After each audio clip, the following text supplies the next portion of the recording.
మీరు కనుక ఈ 4 అలవాట్లకి దూరంగా ఉంటే సక్సెస్ మీ వెనకే ఉంటుందండి. అవేంటో ఒకసారి చూద్దామా? నెంబర్ 1 అందరి ముందు చేతులు చాచటం అండి.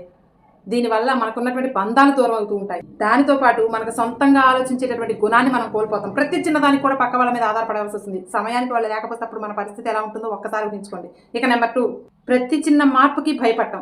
మార్పు అనేది సహజమండి. ఉద్యోగాలైనా, వ్యాపారాలైనా, చదివే పిల్లల్లోనైనా, భార్యాభర్తల్లోనైనా, కుటుంబ సమస్యల్లోనైనా వస్తూ ఉంటాయి, పోతూ ఉంటాయి. దాని ప్రతి ఒక్కటి కాడ ధైర్యంగా ఎదుర్కొంటూ ఉండాలి. దానితో పాటు డేర్‌గా అడుగులు ముందుకేస్తూ ఉండాలి. జరిగే మార్పులకు అస్సలు భయపడకూడదు. నెంబర్ 3 గతంలో మిగిల్చినటువంటి చేదు జ్ఞాపకాలను నెమరు వేసుకుంటూ బాధపడుతూ కూర్చోవడం అండి. గతం కథ అయిపోయింది కదా!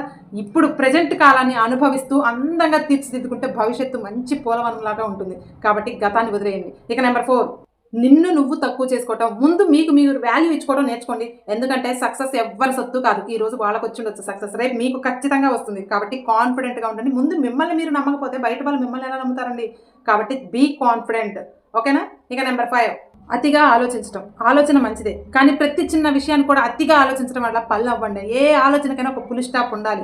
అప్పుడే ఆ పని ముందుకు నడుస్తుంది. అతిగా ఆలోచించడం వల్ల మనం సాధించేది ఏమీ ఉండదు. కాబట్టి దేనికైనా ఒక ఫుల్ స్టాప్ ఇవ్వండి. చిన్న చిన్న విషయాలు కూడా ఓవర్ థింకింగ్ చేసి మైండ్ పాడు చేసుకోకండి. మీరు సక్సెస్ అవ్వాలి అంటే ఈ 5 అలవాట్లు ఖచ్చితంగా మార్చుకోవాలి. ఈ రోజుల్లో దూరంగా ఉండాల్సినటువంటి అలవాట్లు ఈ 5 మీలో ఎన్నున్నాయి? ఎన్ని దూరం చేసుకుంటారు? నాకు కామెంట్ సెక్షన్‌లో తెలియజేయండి.